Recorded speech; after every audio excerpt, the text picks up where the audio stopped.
91 minutos. A gente fala sobre os super-heróis no cinema aqui no 91 minutos. Para isso temos o jornalista Márcio Santos, que é nosso comentarista de cinema. Bom dia. Bom dia, Álvaro. Bom dia aos ouvintes do 91 minutos. Recebemos também o Guilherme Caldas, que é cartunista da Candyland. Bem-vindo, Guilherme. Bom dia. Obrigado. Bom dia. A gente começa falando desse filme novo do Capitão América. Márcio, faz uma breve resenha disso pra gente, que nem precisa ser tão breve assim. Certo. O Capitão América é o novo lançamento da Marvel Studios para esse ano. E ele está vindo na esteira dos principais sucessos da Marvel nos últimos anos, que foram o Homem de Ferro e o Thor esse ano. A principal característica que esses filmes da Marvel nos últimos 3 anos têm tido é que eles estão servindo muito de teaser para o grande filme dos Vingadores que está para estrear em 2012.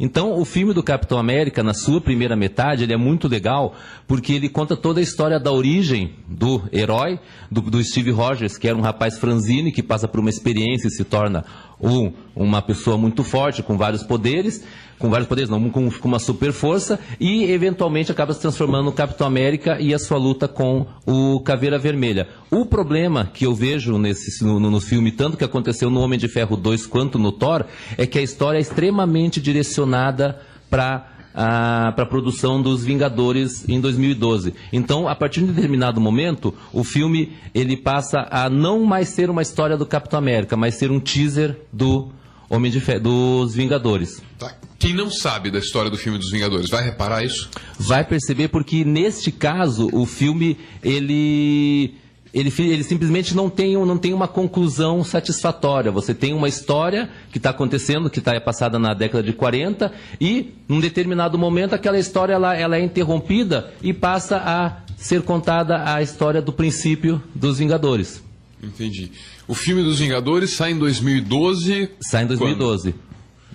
Provavelmente no período de maio, junho. E a expectativa para isso é tão grande assim que justifique um filme como pré-lançamento, como teaser ou como trailer estendido desse negócio? Eu espero que sim, porque a Marvel está apostando muito nisso e ela está fazendo isso nos últimos filmes. Homem de Ferro 2, Thor e Capitão América, eles estão servindo muito mais como teaser dos Vingadores do que eventualmente como filmes, como obras completas que possam subsistir sem essa sequência que vai haver no ano que vem. Guilherme Caldas, onde é que esses super-heróis te agradam mais? É no cinema ou nos quadrinhos mesmo? Cara, eu acho que eu tenho gostado mais deles no cinema, viu? É pra mesmo? falar a verdade. Nos quadrinhos não tenho muita paciência, não. Os mais clássicos, aquelas coisas, né, Stan Lee, aquela coisa mais classicona mesmo, eu até gosto de ler, assim, mas essa produção atual não me atrai muito, não. No Brasil, a gente tem uma tradição de produzir mais quadrinho de humor, tirinha, por exemplo, que super-heróis. Por quê? Olha, isso aí é uma boa pergunta. As tentativas que eu vi de galera fazendo super-herói brasileiro, um cara capoeirista, que na vida real se chama Beto, e não sabe, são sempre umas coisas muito, muito fracas, assim, né? Eu não vou saber te dizer. Mas acho que da mesma forma que no Brasil não tem cinema de horror, né? Então, deve ser alguma coisa da nossa cultura, assim, eu não vou saber te dizer o motivo. Márcio Santos, consegue tangenciar esse motivo aí, pelo qual o Brasil não consegue produzir um super-herói? Não consigo imaginar também, mas eu acho que é porque nos Estados Unidos a indústria do super-herói, ela já é uma coisa antiga. Já é algo tradicional, né? Já é tradicional, ela surge no início, os quadrinhos de heróis surgem no final dos anos 30 e eles estão aí há 80 anos no mercado. E no Brasil, realmente, você não teve esse histórico de super-heróis que você pudesse acompanhar. Você tinha o Tico-Tico, né, que era uma coisa voltada para o público infanto-juvenil, né? As charges políticas, mas não tem mesmo, né? Agora, vários motivos diferentes podem levar um sujeito a adquirir superpoderes, né? O super-homem veio de um outro planeta onde todo mundo era fortão. Não, na verdade o super-homem ele é afetado pelos raios amarelos do nosso Sol. Os raios amarelos do nosso Sol fazem ele super. Ele super. Os kryptonianos eram normais. Porque ele era apenas um garoto, né, em Krypton. Que explicação, hein? Tá, tem o Homem-Aranha que foi picado por uma aranha radioativa. Isso, E tem o Batman. A diferença é que o Batman não aconteceu nada com ele, assim, que deixasse ele muito forte. Teve a experiência dos pais que o motivou a virar um Vingador. Mas o Batman é só o homem e a tecnologia juntos ali. Ele é o mais cheio de virtudes que os outros, já que ele não tem superpoder? O Batman, na minha visão assim, quadrinística nerd, ele é um cara que se aproxima muito do Príncipe Valente, do Flash Gordon, né? Que são caras, até mesmo o Tintin, né? Que são caras que resolvem a parada ali, não no muque, né? Mas na cabeça, assim. O Batman é um cara que quer dizer, depende da versão também. Mas é um cara que ele tem mais ele é mais um detetive com músculos, assim, vamos dizer. Ele aparece na primeira vez numa revista chamada Detective Comics, né? O Batman acho que é, Detective Comics 39, se eu não Caramba, mas lembro sabe o número? Não, essa é do Super-Homem. É do Super-Homem. Essa é do Super-Homem. O Batman é teu preferido, Márcio? Não? Com certeza. Com certeza. Eu acho que essa questão justamente dele não ter superpoderes, eu acho que ele se aproxima mais do público em geral. Por quê? Porque, na verdade, o leitor está vendo uma pessoa que você pode se identificar. Não é uma pessoa que foi picada ou que veio de outro planeta ou que os raios caíram e você ganha super velocidade. Não. Ele é uma pessoa que tem um trauma na infância, né? A morte dos pais. E, a partir daí, ele se dedica... Isso dá densidade psicológica. Sim, exatamente. Qual é o seu super-herói favorito? Participe da nossa enquete. Tem uma primeira participação aqui, é do... Que falta faz a tecnologia, né? Caramba. A produção anotou a mão, sabe? Então tá meio complicado. Eu acho que é Jorge. E o Jorge está dizendo que ele inventou um super-herói, um personagem, quer saber como é que ele registra isso. Tem que fazer em quadrinhos ou registra um livro mesmo? Qual que é o trâmite aí, Guilherme? Eu acho que o mais legal é ele procurar a Biblioteca Nacional, né? E de repente registrar como personagem mesmo. Porque daí o que acontece? Ele não precisa registrar como quadrinhos ou como livro, ele registra o personagem e fica valendo para... De repente ele quer fazer um videogame, hein, alguma coisa assim, então já está valendo. Fica explicado então. A gente tem essa enquete aqui, aguarda as primeiras respostas sobre os super-heróis favoritos das pessoas. Aqui a gente citou o Batman e o diferencial dele é que ele não foi picado por uma aranha radioativa, ele não veio de Krypton, ele é um ser humano como você, que tinha medo de morcego e resolveu sair por aí combatendo o crime depois que os pais foram assassinados. Geralmente tem uma história assim para desenvolver os superpoderes ou... Tem outro paralelo aí com o Batman? Ele não é o único humano? Não, existem vários super-heróis que são humanos. Você tem, por exemplo, o Fantasma, que é o espírito que anda, que ele, na verdade, é uma geração de heróis que já existem há 400 anos, uma linhagem, né, dos Walker, que teve o primeiro Fantasma, que era em torno de 1600, 1700, e a partir daí, sempre que o Fantasma morria, o filho dele acabava substituindo. Uma dinastia de heróis, né? Isso. O Fantasma é um. Tem mais algum outro que seja com o Batman? A gente tava falando do Homem de Ferro aqui, né? Não sei se... Que não tem superpoderes. Você tem o Justiceiro. O Justiceiro. Mas o Homem de Ferro é um tremendo de um playboy, né? O Batman também, né? Exatamente. Mas o Batman tem mais consciência social, não tem?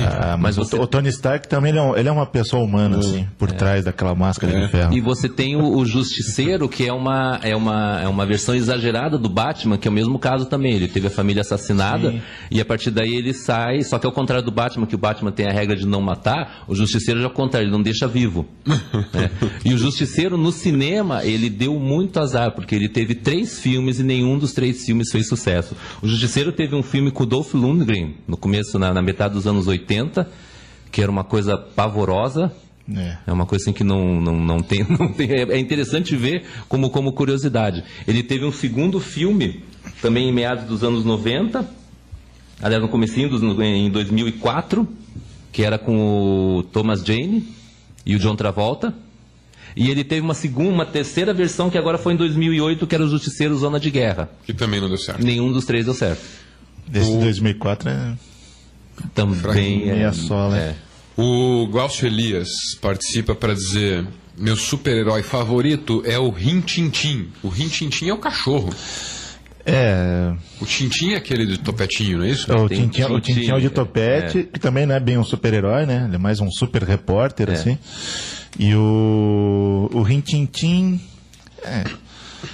vamos dizer que ele é o protagonista ali, né, da série. Por que muitos super-heróis são jornalistas? Tem uma explicação por isso? É porque a profissão coloca eles em contato direto com os principais acontecimentos, aí fica fácil do cara saber que vilão tá fazendo que sacanagem? Eu acho que não são tantos. Acho que você tem, óbvio, o Clark Kent, né, que é o repórter do Planeta Diário, e o Peter Parker, que trabalha no Clarim, mas ele é fotógrafo. Você não tem muito e sem ética, porque ele tira foto dele mesmo. Dele mesmo. Ele é tipo um Norman Mailer, assim, né, que se coloca como personagem da reportagem. A gente pode colocar assim, né?